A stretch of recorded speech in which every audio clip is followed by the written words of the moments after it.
Today, we are going to discuss some basic facts about three different systems of the human body.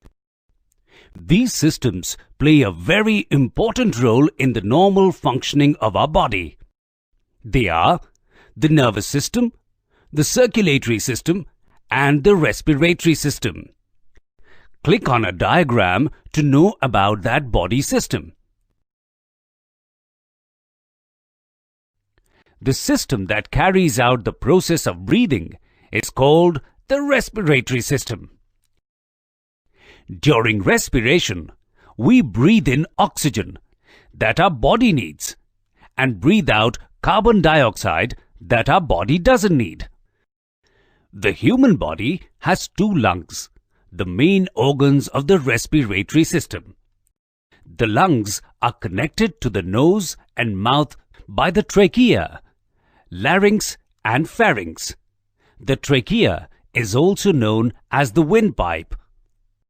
Click on the diagram to know how the respiratory system functions. The nose helps us to breathe in air. The air travels to our lungs, passing the pharynx, larynx and trachea. Our lungs are made of very tiny sacs called alveoli. There are about 6 million alveoli in our lungs.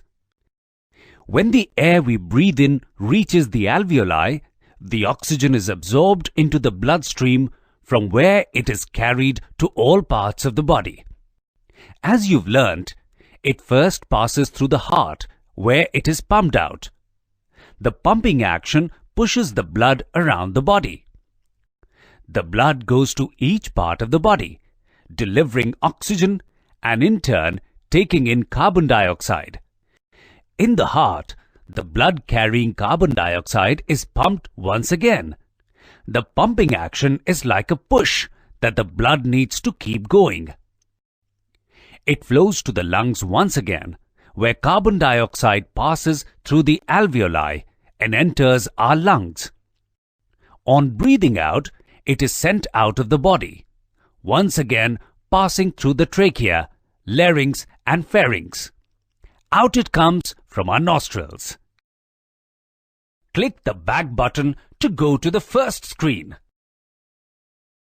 Click on a diagram to know about that body system. The circulatory system comprises the heart, blood and blood vessels. It transports blood, oxygen and nutrients throughout the body and carries away waste products. The heart pumps blood around the body. The blood goes to other parts of the body in tubes called blood vessels. Arteries, veins and capillaries are the three types of blood vessels. Click on any of the labels to know about that blood vessel.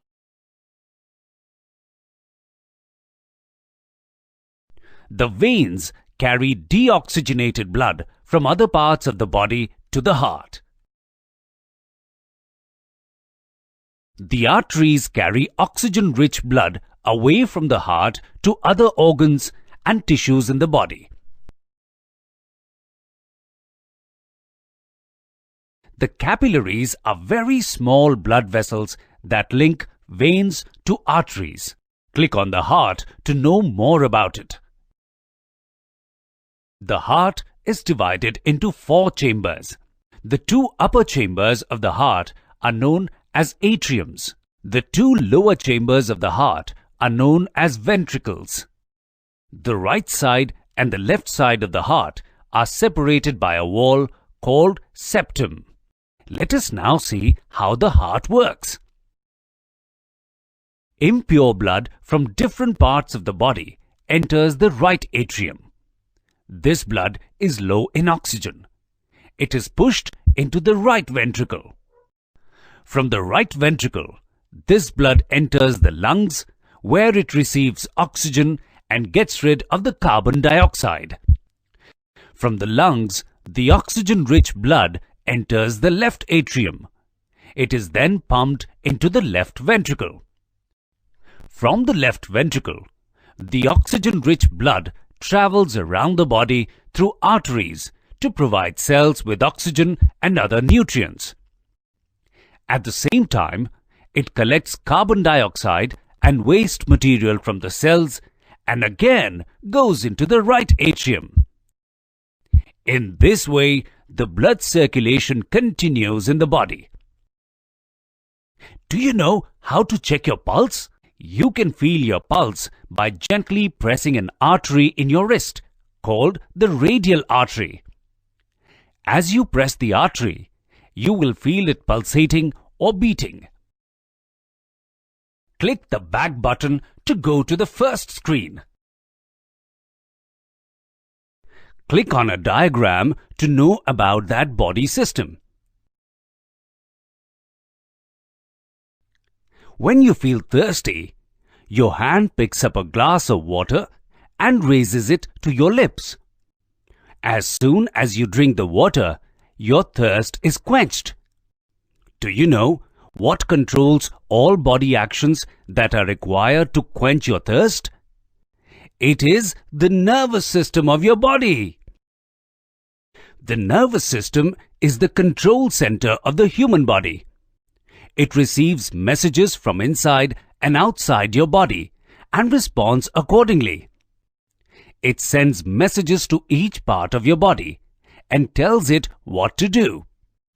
The nervous system has two parts: the central nervous system and the peripheral nervous system. Click on a button to know about that part of the nervous system. The brain and the spinal cord form the central nervous system. The cerebrum is the largest part of the brain.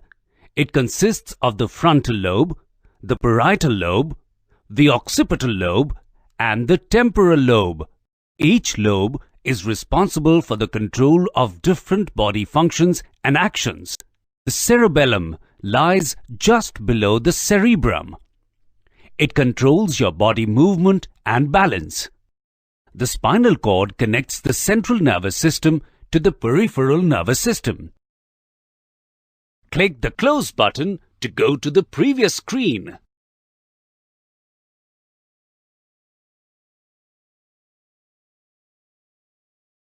The nerves throughout the body form the peripheral nervous system. A nerve is a fiber that carries impulses through the body. A nerve is made up of billions of nerve cells called neurons.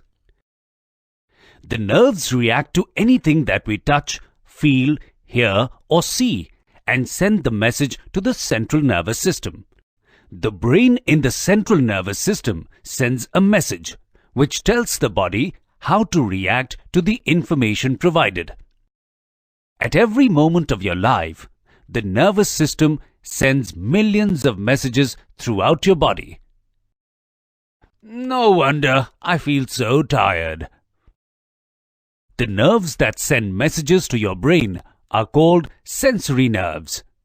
The nerves that take messages from the brain to different parts of the body are called motor nerves. If you touch something that is sharp, the nerves in your skin send a message of pain to the brain.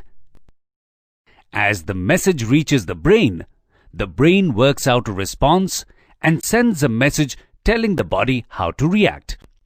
Ouch! That must have hurt. Click the Close button to go to the previous screen. Click Next. You now have a good idea